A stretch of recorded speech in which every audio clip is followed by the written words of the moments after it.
Mis amigos, muy buenos días. Si van a la cuenta de Twitter del primer ministro indio, Modi, verán que bajo sus últimos tweets hay una cantidad increíble de insultos y críticas muy fuertes por parte de británicos que ya están hartos.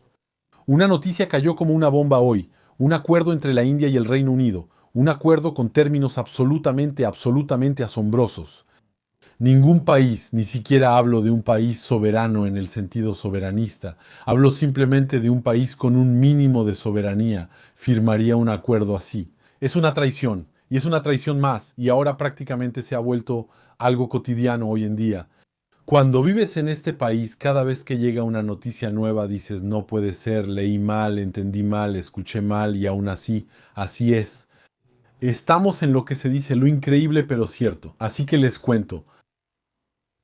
En los últimos meses, y lo he cubierto mucho en este canal, ha habido un aumento, incluso una explosión de la fiscalidad en el Reino Unido. La fiscalidad en el Reino Unido se vuelve muy pronto insoportable porque vives lo que se llama el doble castigo. ¿Por qué? Porque el Estado no redistribuye nada en absoluto, así que estás pagando muchos impuestos, prácticamente pagas los impuestos como si estuvieras en un Estado socialista.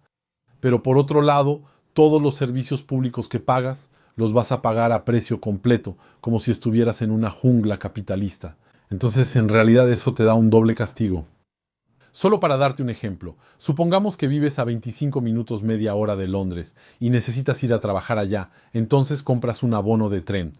No sé cuánto cuesta en Francia, dime por ejemplo, no sé, París-Fontainebleau, ¿cuánto cuesta? Bueno, el equivalente París-Fontainebleau en distancia aquí en el Reino Unido estarías pagando 78.000 euros al año, mientras que tus impuestos financian el ferrocarril que fue vendido a empresas privadas. Quiero decir, es un sistema completamente absurdo. Eso es lo que hace que los impuestos se vuelvan rápidamente insoportables. Hace que la presión fiscal sea mucho más difícil de soportar en el Reino Unido que en otros países. Literalmente pagas los impuestos de un Estado socialista, mientras que al mismo tiempo los servicios públicos son inexistentes. Entonces, como decía, uno de los impuestos más terribles que ha afectado a la economía en los últimos meses es el aumento del impuesto sobre el trabajo. Eso significa que las empresas que dan trabajo tienen que pagar contribuciones sociales. ¿Para qué sirven? No se sabe.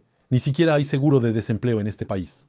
Bueno, sí hay uno. Sin importar tu salario, recibes más o menos 400 euros al mes durante 6 meses. Solo para que sepas, no tiene nada que ver con tu salario. No es proporcional a tus ingresos ni nada por el estilo. Entonces, potencialmente te pueden cobrar impuestos sobre 50.000, 70.000, 100.000 euros, pero el día que te quedas sin trabajo te dan 6 meses 400 euros y los recibes por semana, como en la era victoriana. Entonces te decía,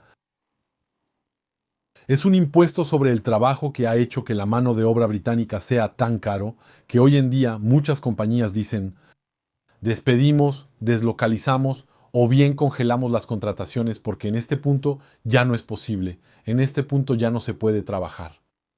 ¿Ok? Entonces, ese es el primer efecto colateral. Eso, recuerden, es el primer efecto que hizo que no se pueda contratar en el Reino Unido. Y esa es una de las razones por las que el desempleo está aumentando. Y luego, por supuesto, mucha gente termina en la economía. Aquí no estamos en la economía de la innovación, no estamos en la economía de la IA, ni en la economía tecnológica, ni nada por el estilo. Cada vez estamos más en la economía de Deliveroo, en la economía de contratos de 0 horas, en la economía de trabajos ocasionales, de la precariedad, todo eso. ¿Ok? Ahora, y aquí llegamos. Ahora que ya entendieron el contexto, llegamos al acuerdo. Se hizo un acuerdo con la India para, escuchen bien,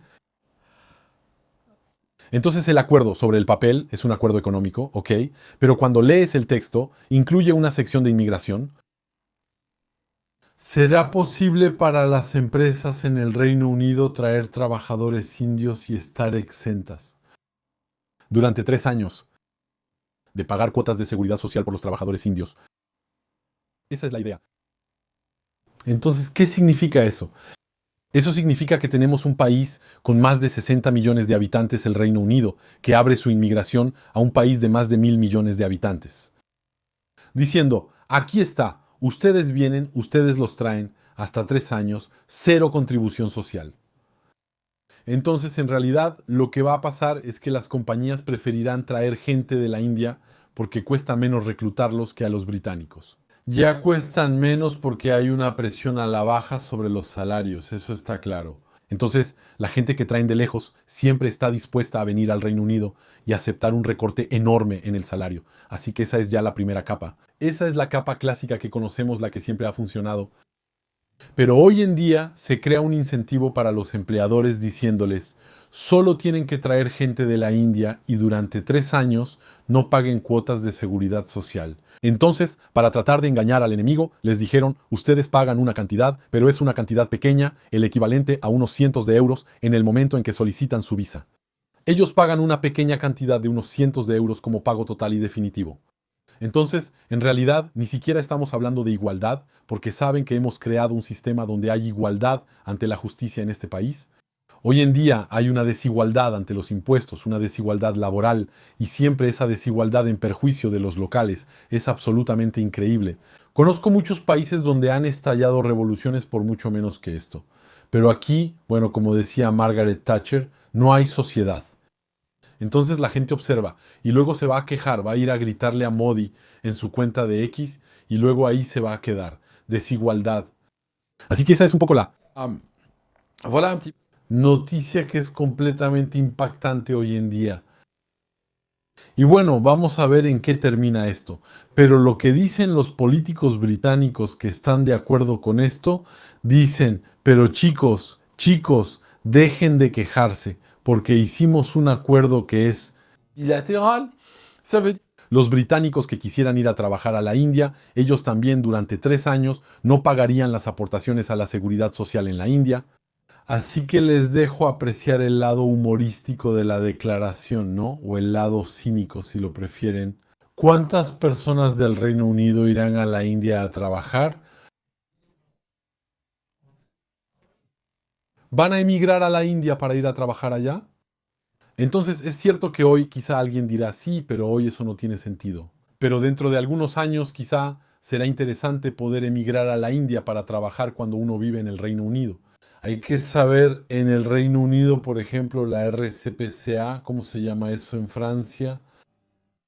Es para los animales. La asociación que se encarga de los animales declaró que han notado un aumento enorme de personas que abandonan a sus mascotas porque ya no pueden pagar la comida, ya no pueden pagar al veterinario. Entonces, ¿qué hacen? Los abandonan, los llevan al refugio. Por el momento los llevan al refugio. Todavía no se los comen. ¿De acuerdo?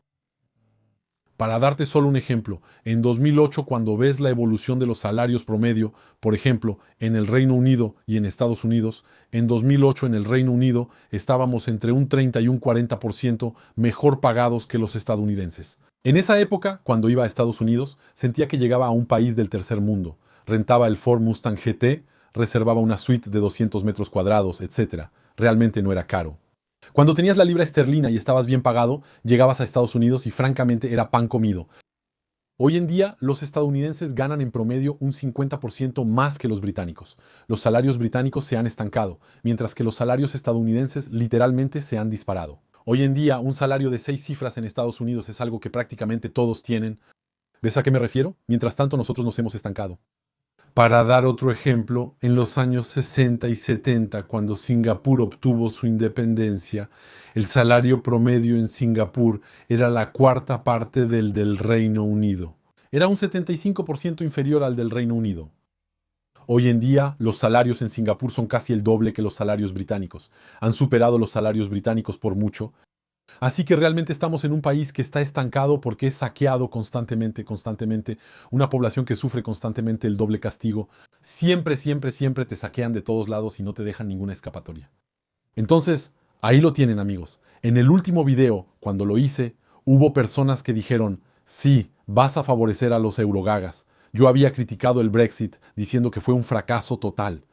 Por supuesto, hay que ser honesto porque yo no puedo hacer mi maleta, comprar boletos fácilmente e irme de este país mientras les digo que aplaudo y que el Brexit fue un éxito. No, no fue un éxito en absoluto. Es algo a partir de lo cual el colapso del país se aceleró. Pero eso no es un comentario a favor de la Unión Europea. Sigo siendo igual de euroescéptico que siempre he sido. Y de hecho, hoy espero que la Unión Europea se derrumbe porque creo, para ser sincero con ustedes, creo que solo en esa ocasión los pueblos podrán liberarse. Es un poco como la URSS. Si recuerdan, en la URSS, ningún país salió de la URSS así nada más diciendo, votamos, hacemos un referéndum y salimos de la URSS. No, no funciona así. El día que la URSS se derrumbó, bueno, pues los países se encontraron ante el hecho consumado. Así que un día la Unión Europea también se derrumbará, por supuesto. Los países que no hayan salido lo sufrirán de lleno, tendrán que arreglárselas. Y luego nosotros también. Pero nosotros en realidad seguimos estando en la Unión Europea, en la práctica. Simplemente pasamos, si quieres, de ser miembro de la Unión Europea a ser vasallo de la Unión Europea. Hay un estatus. Está el estatus de miembro y está el estatus de vasallo. Es como, por ejemplo, Cuba en aquella época. Sabes, Cuba nunca formó parte de la URSS, pero es un país vasallo o un país satélite, como se decía en esa época. Era un poco más respetuoso decir satélite que vasallo, pero nos entendemos. Siempre alineado, siempre sometido, siempre conectado, siempre obedeciendo, siempre siguiendo, etc. Pero no tiene su asiento en la mesa. Así que ahí lo tienen, amigos. Ese fue solo el resumen de la situación de hoy, bastante sorprendente. De todos modos, me dio mucho gusto que Merz finalmente pasara. Ya saben, el canciller alemán, el canciller muy belicoso, es muy belicoso contra Rusia. Él quiere una tercera guerra mundial. Ahora no esperamos. Vamos, tomamos nuestra revancha. Stalingrado fue un error. Vi los mapas, todo eso. Sé qué errores cometieron. Volvemos, mandamos los Panzers, mandamos a los muchachos. Y esta vez vamos a marchar hasta Moscú. Así es ese tipo. Muy pro, como decía, muy pro Unión Europea. Y de hecho casi no lo logra, porque hicieron una primera votación. Y la primera votación la perdió, se fue, su familia se fue y todo eso, estaba enojado. Pero después dijeron, bueno, volvamos a votar. Volvieron a votar, ahí sí ganó. De hecho, así es como ven la democracia hoy en día.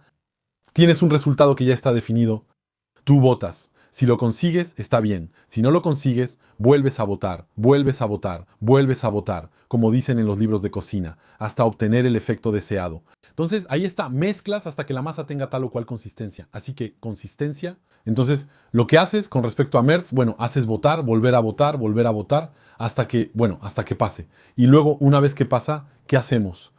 Por supuesto, dejamos de volver a votar. ¿Por qué estoy contento de que Merz pase? Yo les dije, él es pro Unión Europea. Dije, él era pro OTAN. Y al mismo tiempo les digo, estoy contento de que pase. Porque hoy cambié de estrategia. Hoy estoy apostando por dejar que las cosas se pudran. Creo que eso es lo único que nos salvará, sinceramente. Un tipo como él, un radical como él, solo acelerará las cosas. Hoy en día, lo único que nos liberará de esta burocracia que está a nivel civilizacional, les recuerdo, amigos, les recuerdo algo. ¿Saben cuál es uno de los grandes cambios tecnológicos que está ocurriendo hoy en el mundo? Está prácticamente al mismo nivel, diría yo, que la energía nuclear, por ejemplo. Es la inteligencia artificial. Europa no forma parte de eso. Es entre Estados Unidos por un lado y China por el otro. Europa perdió esa oportunidad. Sin embargo, Europa es la región del mundo donde la IA está más regulada. Han creado reglamentos, han creado leyes, han paralizado esto. Y pues ahí está. En un discurso que ni siquiera entienden. Eso significa que ni siquiera tienen un lugar en la mesa, no forman parte de la conversación, pero agregan leyes, agregan cosas. Eso es lo que está pasando. ¿Lo sentiremos dentro de 300 años?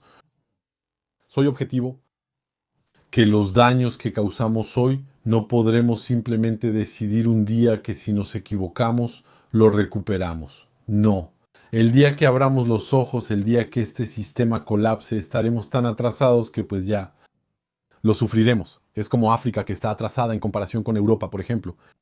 No se puede recuperar el atraso así nada más porque uno quiera. Se necesita tiempo. Entonces decía que hoy estoy contento de que pase porque gente así, francamente, hay que aplaudirlos, hay que animarlos, hay que empujarlos hacia adelante porque es exactamente así como aceleran el colapso de la Unión Europea. Eso es, amigos míos. Gracias por haber escuchado este video hasta aquí. Les recuerdo mi libro Escrología. Una de las razones por las que también Europa se está derrumbando. Porque muchos países hablan de escrología, pero es como si hablaran de Santa Claus. Pero si hay un continente que cree en eso, que realmente lo cree y en serio, es Europa. Merci mes amis d'avoir regardé cette vidéo. Y nos vemos en la próxima. Hasta pronto.